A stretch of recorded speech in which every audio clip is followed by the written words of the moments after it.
Dr. Kiki Ramsey Show. I am so excited to be here today. I'm already so giddy in the background talking to today's guest. We are going to be talking all about breaking barriers to better health. And I have no other than Ron Sutton, who's going to be sharing all of the deets with us on how to break those barriers. We're going to get into it, y'all, right after this.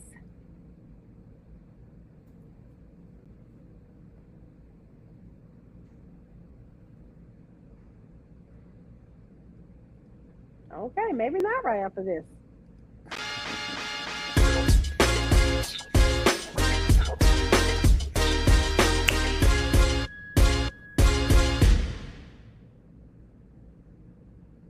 Ron, how you doing?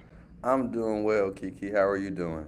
I'm so good. Welcome to the Dr. Kiki Ramsey Show. Thank you for the invitation. I've been wanting to get on your show, but thank you for just inviting me out the blue and making my dream come true. I appreciate Oh, don't make me blush. No, I'm it. so excited. I'm so excited that you're here because we are not just friends, but we're also family. And so I'm so excited for our guests to get to know you. So before we jump all in, I want you to share with us your biggest superpower. See, as a positive psychologist, I believe that we all have strengths. I call them superpowers. And so, why don't you share what your biggest superpower is for us? That is a great question. My biggest superpower would be being able to relate and being creative. Those are my two Ooh, superpowers. Not just one. I have two. listen. Two is allowed. Two is allowed. I love that creativity. I used to. What's so interesting is that I used to think that I wasn't a creative person. Um, but I think we tell ourselves things a lot based on just other experiences that we've had in our life. And so I love that your superpower is creativity because I do think that they'll take you a long way. So It has taken me pretty far so far with my business and things. But I'll let you roll all into that well unless you want me. let's roll into it. Why don't you Okay. tell the Kiki Ram fam about who you are so that they can get to know you a little bit better before we jump into like the beat of the interview. Okay. Well, my name is Ron Sutton. I'm a graduate from the University of Tennessee at Chattanooga with an exercise science degree. I have my own personal training business. It's called Drip Royalty Fitness. I'm a strength and conditioning coach and a personal trainer. And also, if you check out the background, I'm also a school teacher as well. So I'm a jack of all trades. But listen, that school teacher, whew, Lord have mercy. These Well, as you kids, see, I lost a couple of hairs, so it's stressful. I listen. I'm a school teacher, but I teach college students, and sometimes I think they're as worse, but they are never as worse as younger people. But you teach in high school, right? No, middle school, middle school. Middle school, okay, middle school. Nope. That's a little bit tougher, but you get that stage where they like to joke and they're figuring out themselves. So that's the stage where you can nurture and also help them see who they really can be. This is true. I know it, but I also think that it definitely does take a person like yourself who is dedicated and really loves kids in that way to be able to bring out the best in them. I have little kids, but I don't want to teach. Okay. Okay. All right. Okay. Teaching is not So for the faint. it's not for the faint of heart. I get it, but we do need it. We need it so bad. So can you start by telling us a bit about your personal health and your journey? Because here's the thing. We're talking all about breaking barriers to better health. You are going to be one of my guest speakers at the Thrive 25 Women's Conference. Woo! Woohoo, I'm so excited. And I want to know about your personal journey. I do know a little bit, and every time I talk to my sister, she tells me you're always in the gym.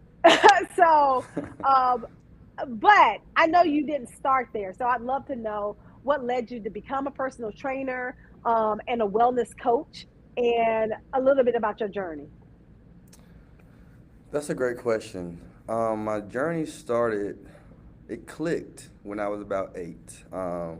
Short story, but long story. My mom passed away when I was 8 due to breast cancer. So I was Mm, able to see a lot of health things by going to the doctor and things with her.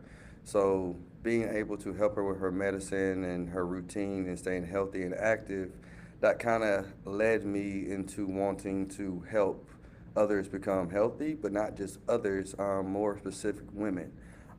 Just mm, because I know as a son and as a male, you have that bond with your mom that you cannot break.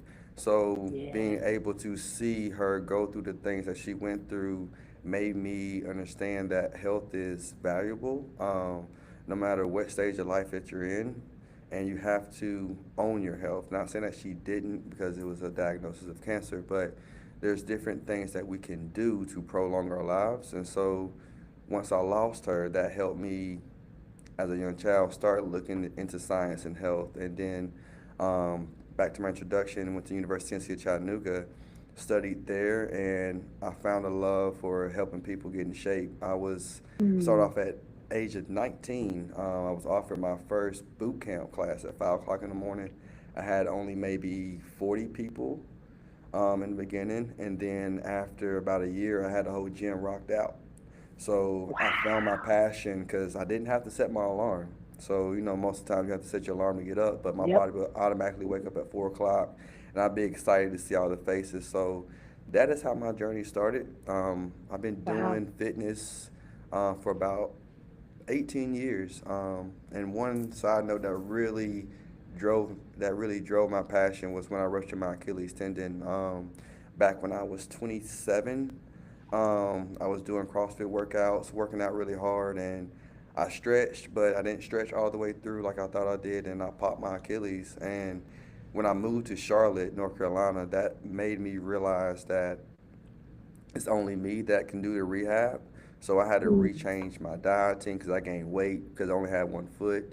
So I had to really look at my why and look at my degree because I was paying Sally Mae, still paying Sally Mae. So how can I still, how can I put this degree to work and make a living with this and be happy all at the same time? So I know I said a lot, mm. but that is Yeah. what led me towards my passion. Wow. Thank you for that. I mean, you know, I've lost my mom, but I didn't lose her at a young age, right? But just to think how our purposes are born in this world, right? Like you took what was a painful situation and turned it into something that's so beautiful, in terms of you giving back and helping people with their health. And you said that you started off at 5 o'clock in the morning with only 40 people. 40 people, a lot of people, right? Like that means that you started out the gate to me rocking it out, because I know how hard it is to get people excited. How do you think you were able to get people so excited about working out? Because I know half the people I know hate the gym. It's tough to get people to work out.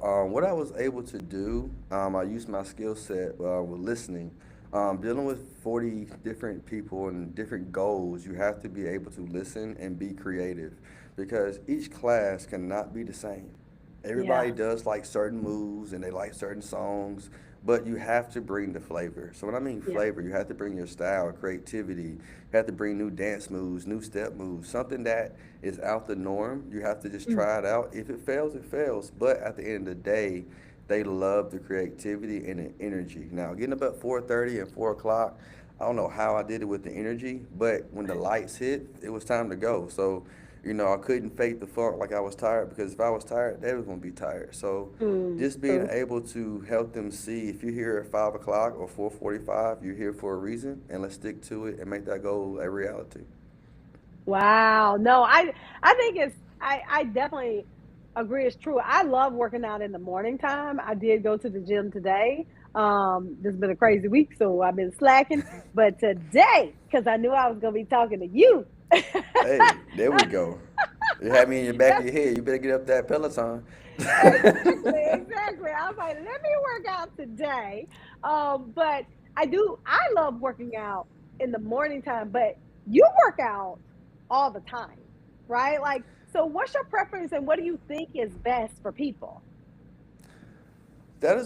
That's a tough question because yes, I try to work out all the time. I work out, I train before school, I train athletes at school, and I train people after school. So my workouts, I stretch majority of the day.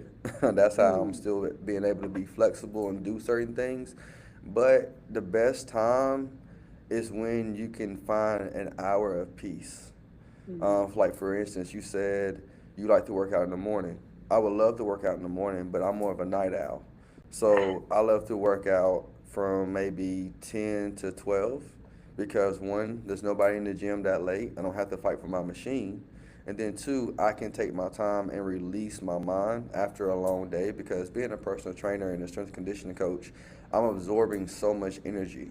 right. I'm Yeah. absorbing different thoughts, different ideas. So in order to have my me time and my mental health to be strong and my physical health, I have to make time. So some days it might be 10 o'clock if I get done early.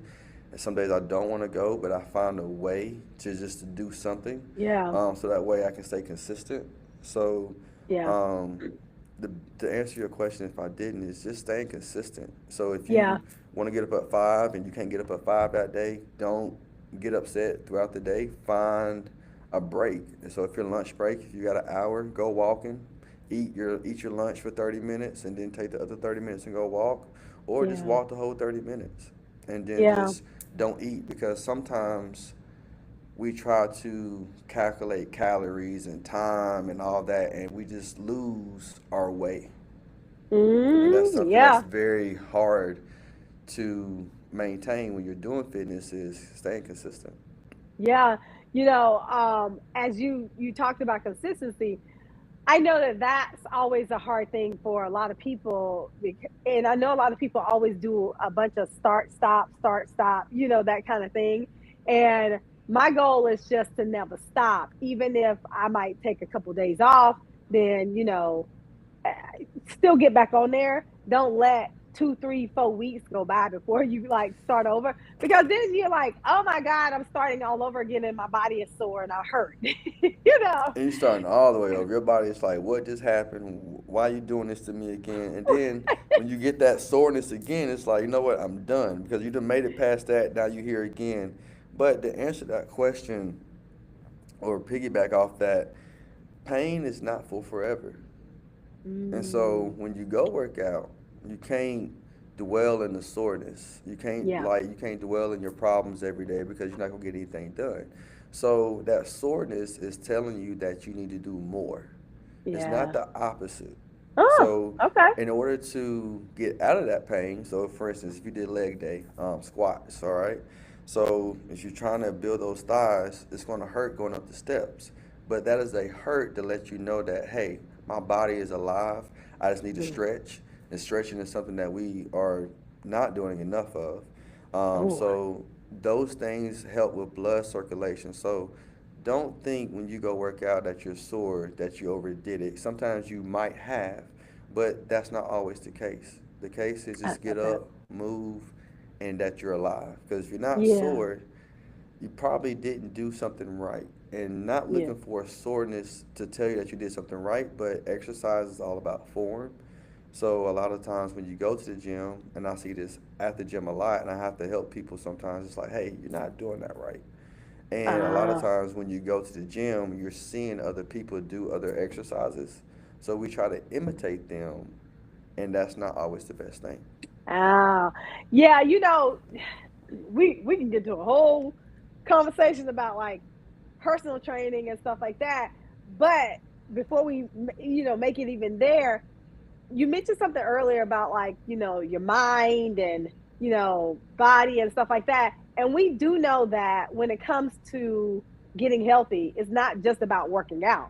It has other components as well, like eating healthy, your mind and all that kind of stuff. And so what I would love to know is like, what do you think, how do mental or emotional blocks like self-doubt, past trauma, um any of those impact our health goals?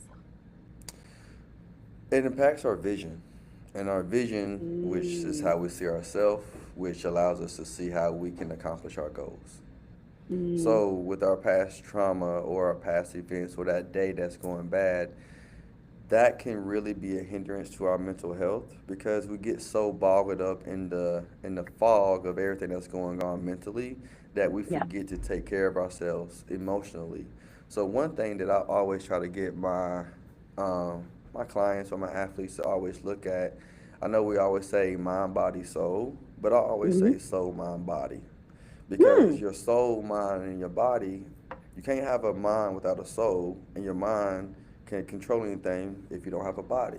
So if you actually change that and you look at why you are doing the exercises, why you're eating healthy, what is the why? Just like I ask Mm, my students in math class, what is the why? Okay, you want to learn how yeah. to count money, so you got to learn how to do math. So you want to look good for a vacation, or you want to look good all year round. What is your lifestyle? Why Yeah. does this lifestyle have to change? And that is the biggest trouble that a lot of people run into is lifestyle change. We want it in 3 months, but it doesn't take 3 months. It takes a little bit longer. you see, you see my face. I want it in 2 weeks. I don't know about 3 months. Hey, sometimes I want it in 2 weeks too. I'm like, where this little ab at? Where it go? But sometimes it's like, when you don't see your results, it's delayed results, and that's the Yeah. difference in the world that we live in with Yeah. fitness.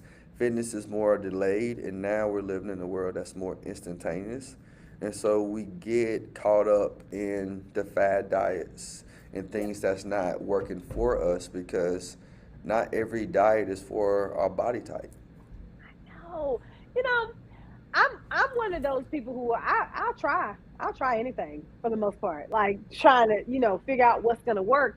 But I get discouraged because of course for anything to work, like you just said, it takes time for you to then see the results, and by that time I done moved on to the next thing because I figured this thing right here don't work, right?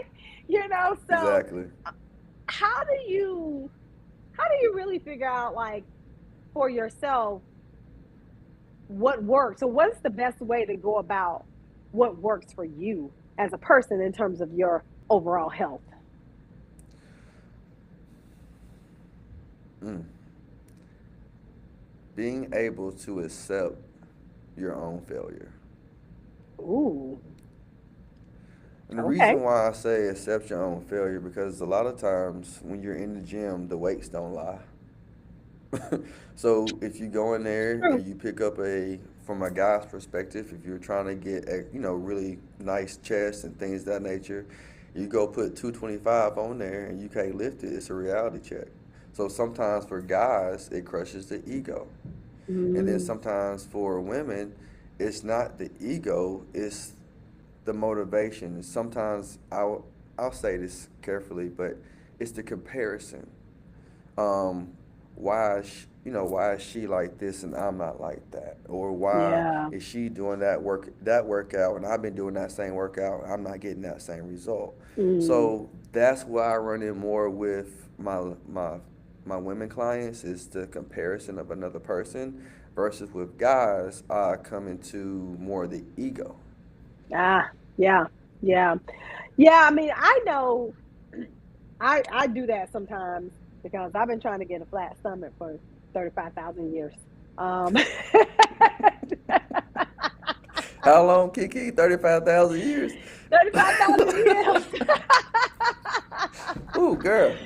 Yeah, I'm old. I'm old. I'm old. I'm old. So, and so then I'll see this other woman. I'll be like, how she get that? But I know part of it, maybe discipline. Talk to me about discipline.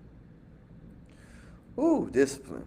Discipline is tough. Discipline is when you have to hold yourself accountable when nobody else is looking. I'm talking about Woo! when you want that. When you want that, think about it. We just have a Memorial Day weekend. So me and your sister, we went to a cookout. I'm not gonna lie. They had ribs. I stayed away from the pork ribs, but they had fried fish. They had corn. They had turkey barbecue. I'm talking about. I had about 3 or 4 plates. But I had to go back the next day, or that same day, and go walking on a treadmill. Yeah. Now, one thing that I always tell people to kind of offset if you know that you're going to eat bad that day. Because on Saturdays, I run a boot camp. And so that same Saturday, I had more people inside my class than usual because they all knew that they was going to eat pound cake, they was going to eat real bad. So when I know that you're coming, I'm going to give you a harder workout, which is going to burn the extra calories. So say my normal workouts, you're going to burn anywhere from 500 to 800 calories within an hour or more. Oh wow. So within that hour, and if I set it up correctly and you follow everything, you should be able to get almost 1400 because that 1400 calories, so it's 3500 calories in a pound. So that 1400 is going to offset so that way just in case you overeat or overindulge in your favorite food, it's not going to be so bad. So you have to stay disciplined to your routine, Yeah. your eating, and also you have to stay disciplined to your social life. A lot of times, social life is a lot of things that drive people out of the gym because when Mm. that's nothing wrong with drinking or going out to eat with your friends, but sometimes you overindulge that night, so you don't go work out at your regular routine. So now you're 2 days behind, 3 days behind because you got to recover. So Yeah. certain things that we do affects our discipline, and then our mindset is really the key part of our discipline. It's like you said earlier, our vision is how we see ourselves. So if you're trying to create a new vision or a new discipline, you got to throw your old eyes away and write everything down new that you want to do and set a plan step by step. Yeah, no, I really like that. I think that having that discipline and just having a routine is has been helpful for me to do, even though sometimes like the discipline goes out the door because the routine goes out the door, right? But I think the my hardest thing for me to learn how to do is eat better and discipline myself in that area, right? Like I can work out, I can do all the things, right? But tell us about the ratio of eating versus working out because that's where I really have a problem at is the eating part. It's more of a balance. It's more of a balance. So kind of like I was saying earlier, it's 3,500 calories in a pound, right? Mm, So I did not if know I'm that. doing, okay, well, if you did not know that, now you know, and if you're Yep. listening, now you know how many calories you got to lose to get this 1 pound off. Okay, I did so not know that. so This I'm today years old with that. I love that. so now, since you know there's 3,500 calories in a pound, you have to cater your diet towards that. So, Mm, for instance, since there's 35, so you can easily do take 500 calories off your diet.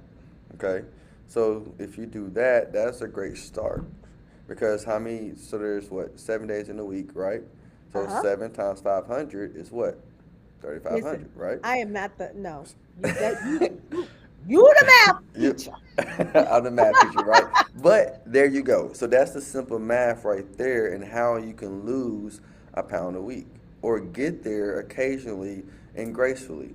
Because a lot of times we try to rush that 1 pound off or that 5 pounds off within Mm, 2 weeks, and sometimes we're not meeting the caloric deficit that we need to have uh, because the caloric deficit can hurt us because if you're not eating enough calories, your body is going to store. So think about this. This is an analogy I use for everybody. If you're trying to go from Atlanta to California, you can't make it on one tank of gas, mm-mm, right? You mm-mm. have to stop and refuel and you have to rest. Yep. Same way how you travel is the same way how you need to treat your body. You got to refuel. You got to pit stop. You need to check the map, check your engine oil, make sure everything is okay, make sure your mental, your body, no aches and pains, and then scale occasionally and scale according to what you're trying to get to that day. Mm, Because a lot of times for me, like today is Thursday, that's my ab day. So I do nothing but abs on uh, that day because that's what I need to focus on. Because by Thursday, I know I done cheated a couple of times throughout the week working in the school system. uh. Kids bring you donuts and things trying to get better grades. So of course I'm gonna eat it. I like but I them, have to have yes. the Better but I grade. have to have that same discipline of, hey, you know what? Y'all brought me these donuts. Let's do 35 sit-ups as a class. So I Oh, teach them maintenance as well, which helps them see the whole reality of numbers and your body, so that way they can see how everything works together. I love that. No, like them kids bringing donuts, trying to get them. I need an A, at least a B.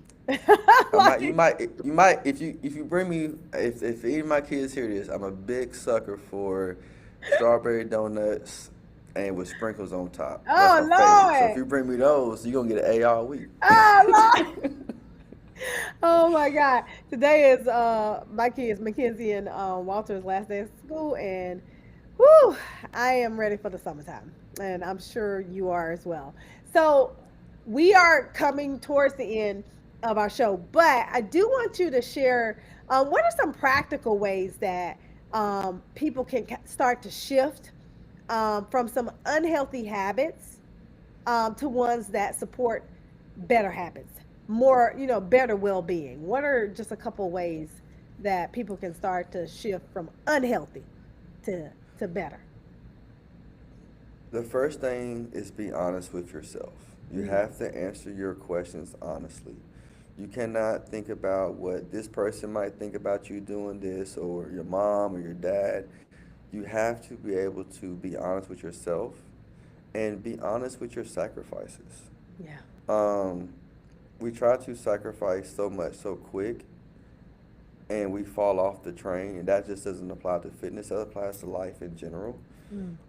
And then one thing that I would say that really is a pace.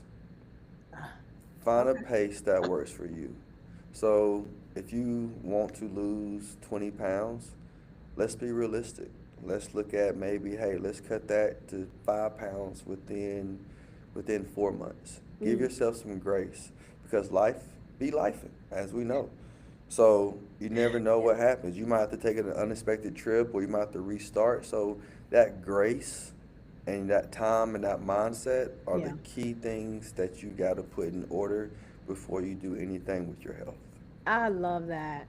I mean, I think that we don't know how much mindset and how much just giving ourselves a beat and loving on ourselves plays a part in life in general. I think we just want to skip over the whole mindset piece and get to the business, right? Like we just Yes. like, I mean, I get what you're saying, but I tell me how to lose 5 pounds, right? Um, Yes. but I'm never going to lose 5 pounds if I can't get past my own negative thinking and stuff like that. So I think that that is so good. And it's a reminder for us all, right, to be able to give ourselves that little grace and mercy. So, how do you help clients stay motivated when life gets busy and progress does feel slow? When life be lifing That is a. I'm and glad you asked that question, because I had. You're gonna laugh when I tell you this, but I had a client. He told me to shut up. Well, there was a explicit word before up, but he was like, he was like, I'm sorry, I'm sorry. I was like, no, if I'm not getting cussed out, I'm not doing my job right. That's how I okay. gauge if I'm doing a good job. But he was like, I never had anybody as a personal trainer to make me talk positive to myself. A Mm, lot of times when we're in the gym and things of that nature, we start talking negative to ourselves. yeah. And I kind of noticed that about myself. I would say things that was incorrect, and I'd be like, "Why are you saying that to yourself? That's not helping you." Mm, And so when I took a step back and I looked at myself, kind of like talking to you a little bit more, Kiki, the whole positive self-talk thing, mhm. that helped me realign how I talk to my clients and how I look at their situations and try to find the positive situations in it, Mhm. the positive aspects, and that allows everybody to stay motivated in the full circle, Yeah. because they tend to be like, for instance, my guy, I love him to death. He was like, Ron, I had, usually I go to McDonald's, I have a Big Mac and I have a 20 piece, but Oh, you should be so proud of me because I only had a double cheeseburger and 4 chicken strips. And I said, you know what? I am okay. proud of you. I am Okay. proud of you. But Progress. this is what we're gonna do to get all that out of you. We're gonna do some extra sit-ups. Now that's when the positive talk come in, because he was like, now you know I just ate all that cheeseburger and all that. Now how I'm gonna do it? So we created increments. We made a game, and we made it like every time you don't do one, every time you don't make the goal within this round, that is an extra week of spending 30 minutes in a sauna. Hmm. And he likes that, but what I'm helping him understand is if you're not doing this, you can't do this. So Yeah. being able to take away something and also use it as a tool to get better, that's how I'm able to help people become positive and I stay love consistent. that. Yeah, I mean, so that's progress because listen, we got to start somewhere, right? And Hmm. I mean, nobody has any room to be judgy, right? Because we No. all got something that we do, we like, we don't necessarily want to give up. I mean, for me, it's chocolate chip cookies at night, you know, the ones You that can I still bake. now you can take your cookie and Hmm. break it in fours and just eat one piece of that cookie, and then you can just wing yourself off that. So That's a step. I would have to go down from four cookies because I eat four. Four, four cookies. I eat Now I'm gonna ask four. you, four cookies. Now are they hot or are they cold? Hot with milk. Well, let's do two. Let's Okay. start with half, Okay. and that's a way that you can be like, once I get done with this two, and once I drink all my milk, I'm done. I'm done. And I gotta And when tell myself that.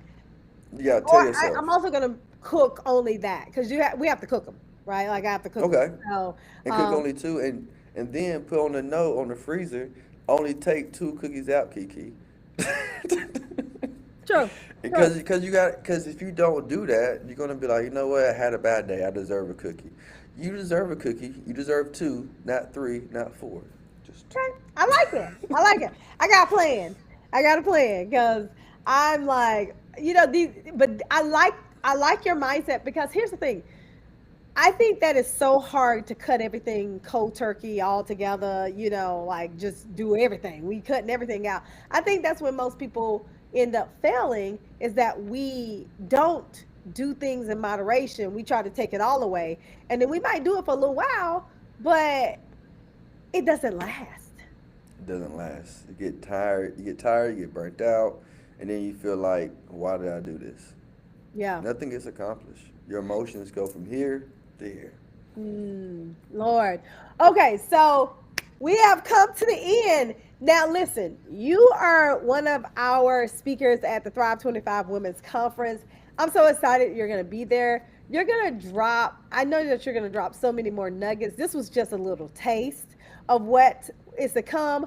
Can you share with everybody why you're excited about coming to the Thrive 25 conference and what you plan to share at that conference? Yes, I've always wanted to do a conference, but I never knew how to put it together. So I'm excited. Beyond what you can even see on my face, I'm dancing on the inside. I I've been love looking at suits, trying to make sure I get the right suit, trying to make sure I'm just ready to go. that. But the real reason is because I get to talk to a bunch of individual women who have a goal and they're either starting or trying to turn the corner or just lost. So I'm able to be a guide to help them see that there's a light at the end of the tunnel Yeah. and you have to be patient with yourself. Yeah, yeah. I think we need that message so much, and a lot of love and care. And I do think women also need some personal attention sometimes. I mean, I'm sure there's going to be women that are there who will be able to come up to you and share their personal stuff, so that you can kind of give them guidance. And so I'm really excited about that for the women who plan to attend. So thank you so much, for saying yes, to me and the conference. I'm so excited about that. Can you share with everybody before we hop off, where they can Yes. find you at and what's going on with you? You can find me on Instagram. My handle is Fit by Drip, and Fit by Drip is FITBYDRIPP.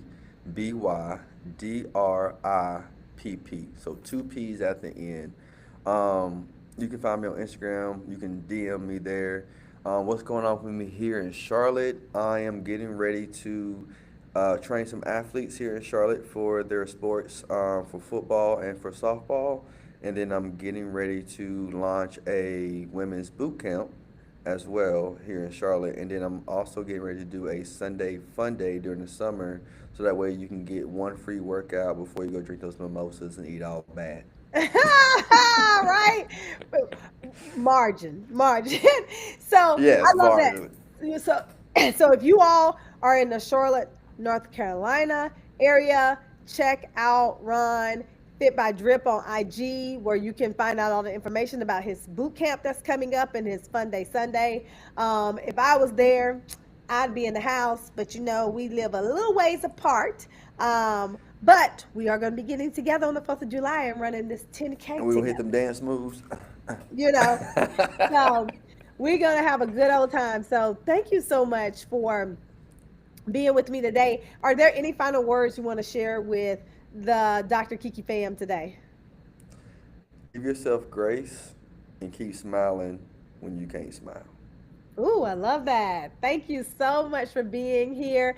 And if you are listening to the sound of my voice, I invite you to go on and register for the Thrive 25 Women's Conference. It is going down right here in Atlanta, Georgia on July the 12th and the 13th. It's going to be amazing. It is for women who want to level up in their career and their business, discover their purpose, and make money while doing it.